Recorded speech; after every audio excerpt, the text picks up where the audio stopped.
Hello and welcome to Seniors Home Zone, where we reflect on life's transitions. I'm Rebecca Finegan, your senior home coach and a certified aging in place specialist. Today I'm joined by Tim Kehoe of Kehoe Concepts, formerly known as Kehoe Constructors. Tim brings more than 30 years of experience in construction management, high-end residential renovations, commercial projects, and universal design consulting. He is a certified trainer with the National Home Builders Association, a South Carolina licensed contractor, CAPS certified, a green building residential contractor, and LEED renovation certified. He also holds a bachelor's degree in architecture. Tim has won multiple building industry awards for universal living projects here in the Midlands. Some of you may even remember seeing him and his team on WIS Columbia's Fix It and Finish It in the episode Seeing the Light, where they used universal design elements, solar tubes, and technology to transform a home. At Kehoe Concepts, Tim's focus is on universal design, aging in place, and green building, and his company's slogan says it best: designing your vision as if it always belonged there.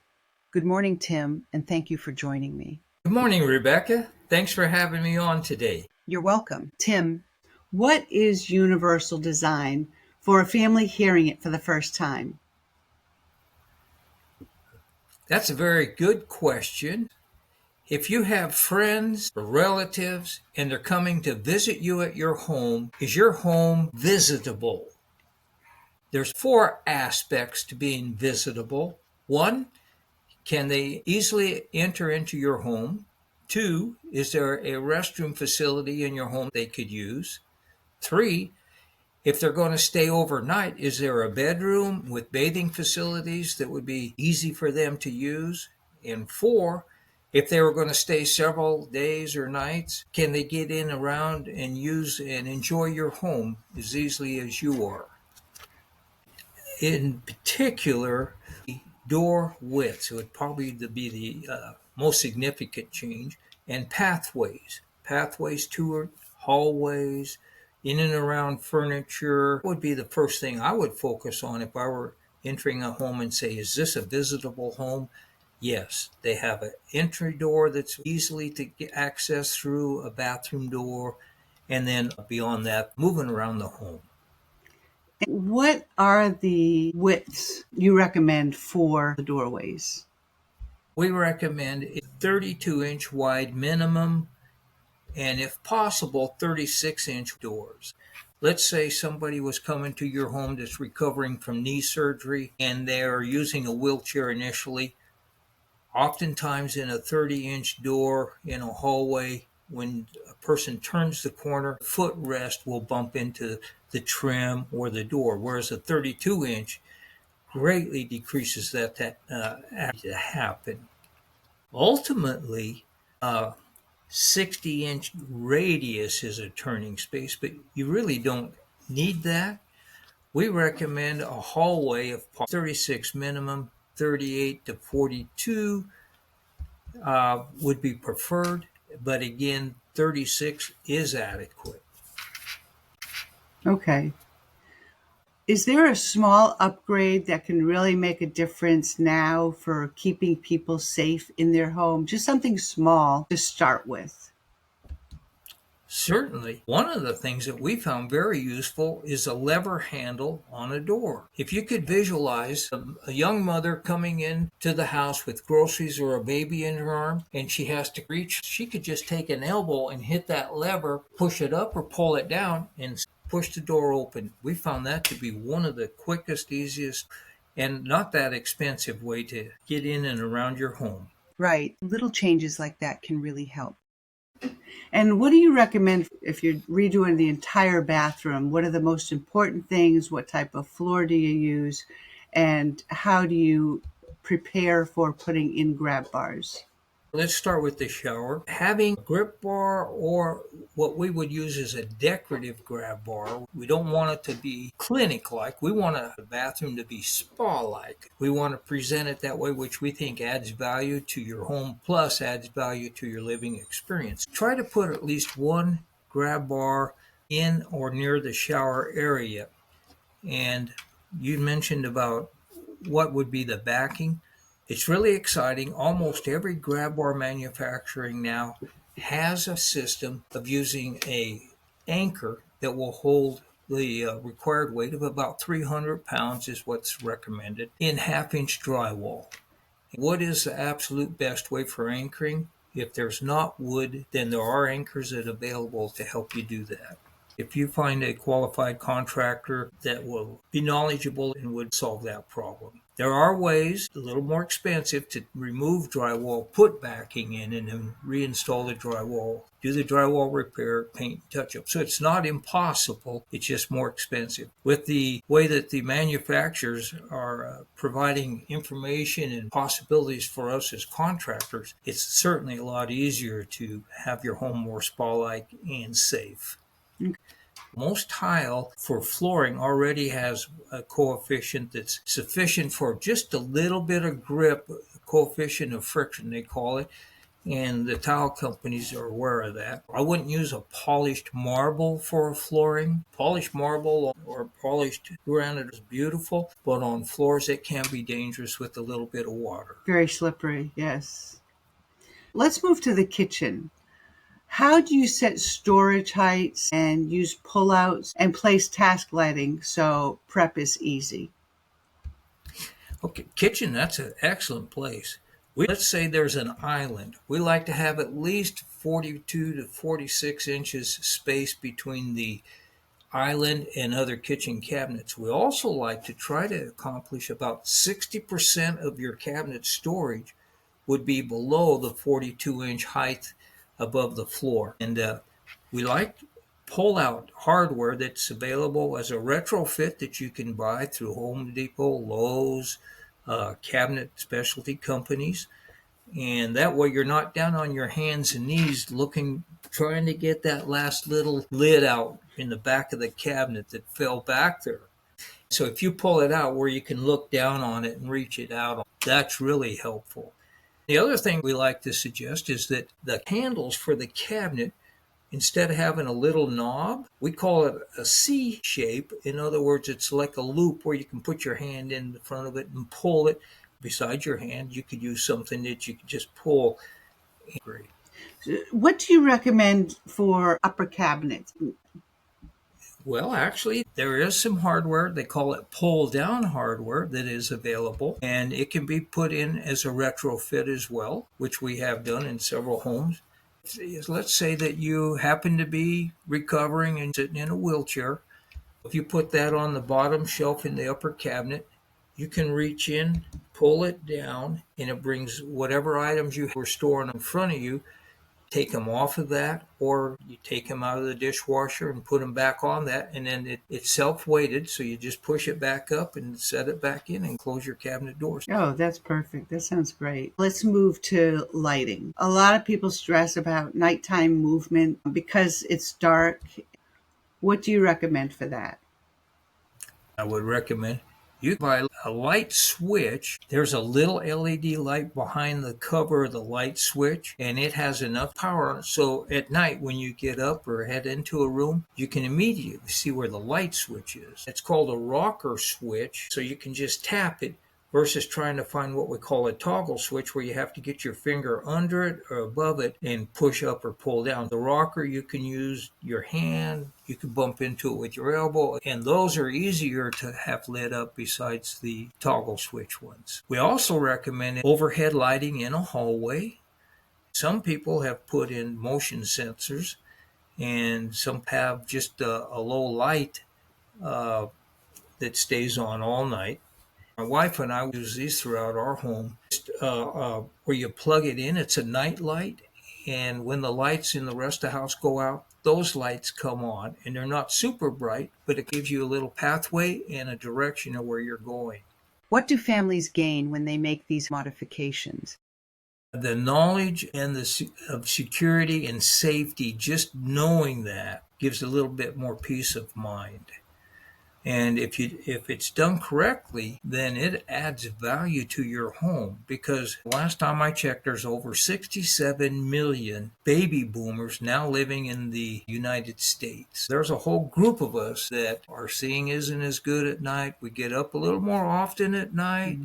By making these accommodations, you get to stay in your home longer and enjoy it. The longer you're able to stay in your home, you have your pictures, you have your friends, you're close to your church, you're close to your post office, all of those amenities for where your neighborhood is and your neighbors is so much more desirable to stay in your home. But if you decide to sell your home, our age group are looking for homes already that have some of these aspects to their home. And that home, in my opinion, will sell quicker and for a little bit more money than the one down the neighbor or across the street, if you already have taken the time to enjoy your home, live in it, and then decide to sell it.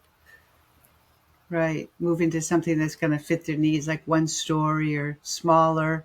That makes sense. I have a scenario for you.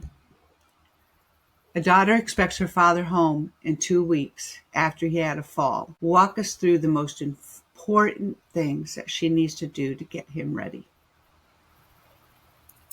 The best thing that she could do is make sure she has a clear path. Now, will he be using a walker when he comes home? He'll be using a Using a walker when he gets home. Mm-hmm. walker. Okay. So the most important thing would be to make sure that the furniture is not blocking a clear path to a bedroom, to a bathroom, and to the kitchen. And then make sure that there's no loose carpet, loose rugs, cords from electrical appliances, lamps. All of those have been relocated into a different outlet to decrease the amount of tripping and slipping hazards. That would be the number one best thing to do. And then look at opportunity if he needs some kind of grip bar as he moves in and around the home. In particular, in a bathroom area, we use small 9-inch type grip bars that you can get. We've taken some of our decorative grab bars and we've used them for towel bars. What happens in a bathroom, if you're falling, you're starting to grab something. So if you happen to grab a rated grab bar that your towel's on, you might be able to lower yourself down without a major injury. Okay, that's good advice. Some listeners rent. What can you do without major changes? That's a very good question. Obviously, if there is a change that you do want to make, you need to check with the owner, the landlord. But we do not recommend people taking the suction cup grab bars. The reason is if you're planning on that grab bar being strong, the way you're standing, you're expecting everything to be just fine. So if you grab it, they do have a tendency to come loose every so often. You don't know when. You're not braced, ready to prevent a fall. If you thought when you go to grab that suction cup, you have one foot behind the other thinking, if this comes loose, I'm going to be ready to fall. So if for some reason you are using one of those, be ready to fall. Have that mindset and hope that it never happens. Now, to go back to your question, what do you do? I would ask if it would be all right if you could install decorative grab bars, because it would add value to the rental. Definitely ask and get approval from the landlord. That's a good idea. So, as far as budget goes, what is a modest plan versus a mid range versus a full overhaul? Let's say you have a big garden tub in the corner. That's where the majority of our modifications that we've completed in the last many years is to take the garden tub out, expand the bathroom, put roll-in or curbless shower, and to do that in tile that typically ranges. The least I think we ever did was $8,000, but typically you're in the $12,000 to $18,000 range. Now, instead of doing tile, you can do inserts, you can do wall panels that are more and more popular all the time. Several companies are doing full wall panels, and that would bring it down a couple $1,000s. You do not have to have a roll-in, but they do low-profile showers, and you get a pre-made base for that, and that also would bring the cost down a little bit. So I would budget $10,000 to 20,000. That includes vanities, comfort high toilets, which are fairly simple and less expensive than they used to be. Right. And for families worried about cost, there are financing options that can make these bathroom modifications more doable. A lot of people are concerned that taking a bathtub out, especially a garden tub, is going to decrease the value of the home. Do you have an opinion on that? I certainly do. Uh, there are some people that absolutely love to soak in their garden tub. The lifestyle that we're all having now, a quick shower in and out or a nice long shower, seems more desirable. So the garden tub, even though we still see them going in, they are so rarely used. We've gone in where they have all their plants in there for watering. They have their dog toys in there. They definitely haven't been used so much for a garden tub. It's a good space and it's a nice space to make a shower. And that seems to be more desirable than the big garden tub. Okay, good. Yes. I'm actually doing the remodel right now in my bathroom, and the tub is coming out, and it's going to be a walk-in shower just because it's so much easier. And I don't plan on moving That's anytime correct. soon. I'm aging in place. I'm one of those that plan on doing that. That's correct. When you choose partners and looking for contractors, what are some of the questions that you need to ask?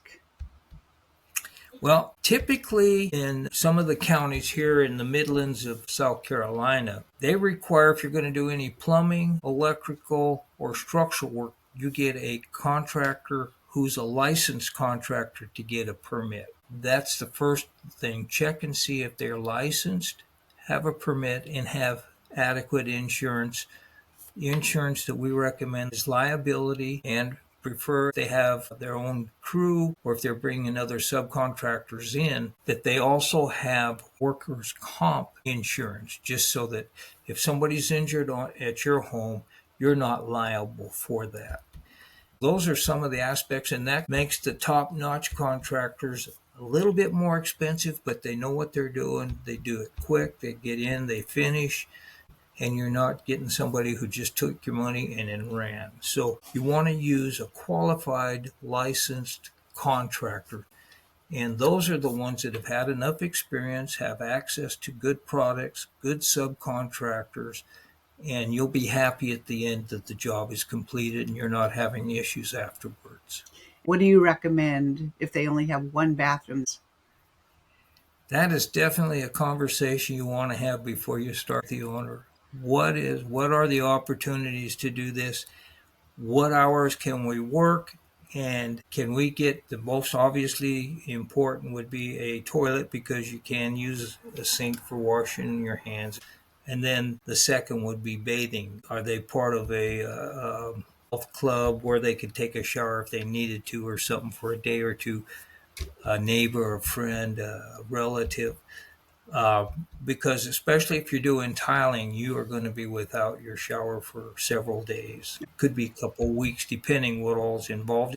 So on occasion, it's rare. We've asked somebody to actually leave the home for a little period of time, and they were very glad to do that because of the results. But for the most part, just that communication, say, okay, and then clean up. At the end of the day, have a contractor that cleans up so you can come back and use it. That also is an indication of a well-qualified contractor. So basically, have a plan in place. Yeah, communicate. Start out, say, okay, we're going to have this torn apart for this. This shower is going to be this. We can leave the toilet as it is now, and we can replace it if you're going to replace it. And this is the hours we're going to work. And let's see if we can come up with a plan how to help you through that. Okay. Tim, explain what we can do for entryways, because that's a really big thing. People don't want to see a ramp going into their house. They have a garage that they can get into the house, but they have stairs. What are some options that they can do for this? You're absolutely right. There is a stigma about having a big wood ramp and handrails going straight out to the street from your front door. And because you look vulnerable and it can be embarrassing, there's a couple of options. Is there another entrance that you could do an entrance. And oftentimes, if it's a double car garage, we'll end up taking one of the car parts and we'll do an incline in the garage. A couple benefits to that: you're out of the weather, you're out of sight, you don't have rain, you don't have those aspects you're dealing with, and you can come and go as you wish.